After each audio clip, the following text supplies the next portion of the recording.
Hi Instagram, it's Q&A time, so ask me a question. Front squats are a great exercise, but definitely not necessary unless, of course, you're a weightlifter or a CrossFitter or someone who needs to perform cleans. But apart from that, you can develop your leg strength without front squats at all.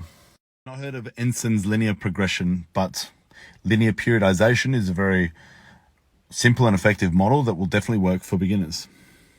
Well, these methods aren't underrated with me, but the best forms of recovery is sleep, nutrition, and intelligent programming.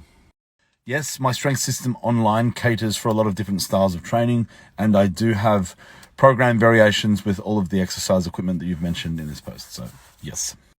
I don't know the exact answer for that, but I can tell you that single-legged RDLs aren't that great an exercise. If they were causing me pain, I'd very happily ditch them from my program. Not saying they're bad, just not saying they're that good either. I like flat-soled shoes for low-bar squats or any squat where I'm trying to lift the heaviest weight possible. And I like weightlifting shoes for high-bar squat, front squat, or any squat where I'm trying to develop quads. I usually just deadlift on deadlift day. No, I don't. I go a little bit tighter on the squats, and I bring my belt a little bit higher and looser on the deadlifts. I think I tilt to the right as well. I can't imagine why I would possibly tilt to the left. I just wouldn't. I'd tilt to the right. She probably won't. But like, I'm not sure what you're supposed to gain.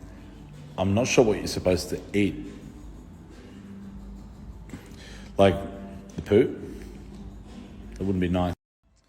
Well, I'm not exhaling before I deadlift. I do inhale and then I hold it. Because yes, you should be inhaling to brace the core, which is what I do. You should prioritize the squat, the bench press, and the deadlift. If the individual that I was coaching specifically wanted to strengthen or develop their calf muscles, then yeah, I would definitely include it in their program. But if their goal was purely powerlifting or weightlifting, I don't think it's necessary. Anywhere between 2 to 2.5 hours. If your goal is to get as strong as possible, then increasing your muscle mass is going to increase your strength potential. So therefore, hypertrophy phases are hugely important for your strength development. However, if you're competing in a sport where you're in a weight class and you are as heavy as you can afford to be for that weight class, then you won't be able to spend as much time on hypertrophy and you'll be training purely for strength. However, your strength potential will be limited. I only use Pioneer belts because they're the best.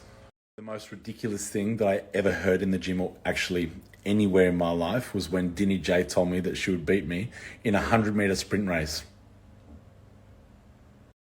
I would say that the physiotherapist's mum has a sore lower back from arching.